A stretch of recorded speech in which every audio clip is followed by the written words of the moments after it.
Bonjour à toutes et à tous. Aujourd'hui, on va se plonger ensemble dans l'histoire passionnante du tourisme.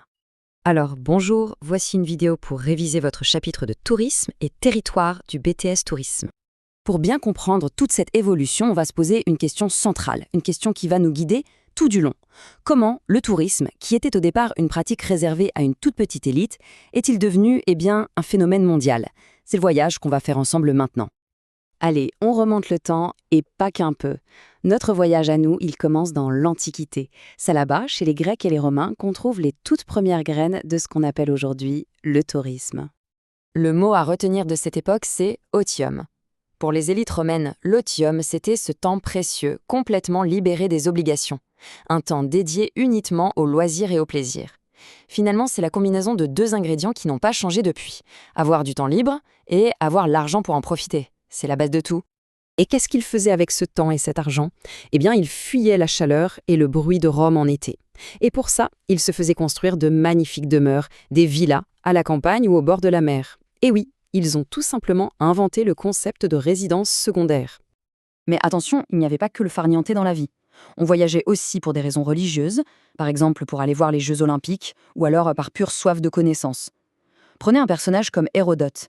Il a sillonné le monde antique, non pas pour se reposer, mais bien pour comprendre et pour raconter. On fait un grand bond en avant dans le temps. Après la chute de l'Empire romain, le voyage d'agrément disparaît quasiment au Moyen Âge. Il va falloir attendre la Renaissance pour le voir renaître de ses cendres. Alors là, le contraste est juste saisissant. Au Moyen Âge, les routes sont peu sûres. On se déplace par nécessité, pour la guerre avec les croisades ou pour la foi avec les pèlerinages. Et puis, arrive la Renaissance. L'Europe respire à nouveau. L'Italie, en particulier, devient un véritable aimant pour les artistes et les intellectuels, qui voyagent pour apprendre, pour s'inspirer, pour découvrir. Et quand on voit des merveilles comme le château de Chambord, on comprend tout de suite que quelque chose a changé. L'art, la culture, la beauté, tout ça redevient une excellente raison de prendre la route. On arrive maintenant à un moment absolument crucial, un vrai tournant, les XVIIe et XVIIIe siècles, avec la naissance du Grand Tour. C'est là que les bases du tourisme moderne vont vraiment se mettre en place. Le Grand Tour, c'était bien plus qu'un voyage. C'était un véritable rite de passage pour les jeunes aristocrates, surtout les Anglais. Pendant des mois, parfois des années, ils parcouraient l'Europe pour parfaire leur éducation. C'était leur formation. Et ce tour, c'est lui qui a donné son nom au tourisme. En même temps, une autre pratique se développe, le thermalisme. On redécouvre les bienfaits des sources d'eau chaude. Des villes comme Bath, en Angleterre, deviennent des stations à la mode où toute la bonne société se retrouve. On y vient pour se soigner, bien sûr, mais surtout pour voir et être vu. Et maintenant, accrochez-vous bien, on entre dans le 19e siècle. C'est une période de bouleversement énorme. La révolution industrielle ne va pas seulement changer l'économie, elle va littéralement réinventer le voyage.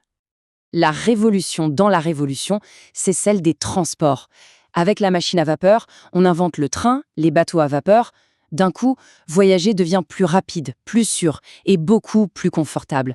Pour la toute première fois, le monde commence à paraître plus petit. Et bien sûr, cette révolution technique entraîne une révolution sociale. Une nouvelle classe, la bourgeoisie, s'enrichit et veut, elle aussi, voyager comme les nobles.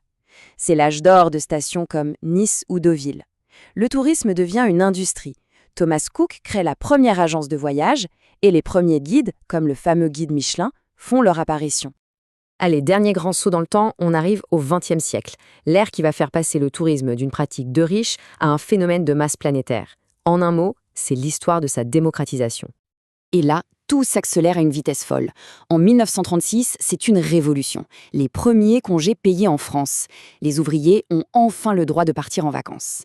Après la guerre, la croissance des Trente Glorieuses lance pour de bon le tourisme de masse.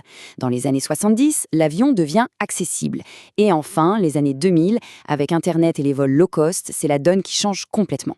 Chacun peut devenir l'organisateur de son propre voyage. Donc, si on résume, le tourisme de masse, ce n'est pas arrivé par hasard. C'est vraiment la rencontre de plusieurs phénomènes. Plus d'argent, plus de temps libre, des transports plus faciles et aussi tout simplement un besoin de plus en plus fort de s'évader du quotidien. Et voilà, la boucle est bouclée. Si on revient à notre question du début, le chemin parcouru est immense. On est passé du grand tour réservé à une poignée d'aristocrates à une époque où le tour du monde est devenu un rêve accessible. En fin de compte, l'histoire du tourisme, c'est l'histoire d'une incroyable démocratisation. J'espère que cette vidéo vous aura aidé à réviser. À bientôt!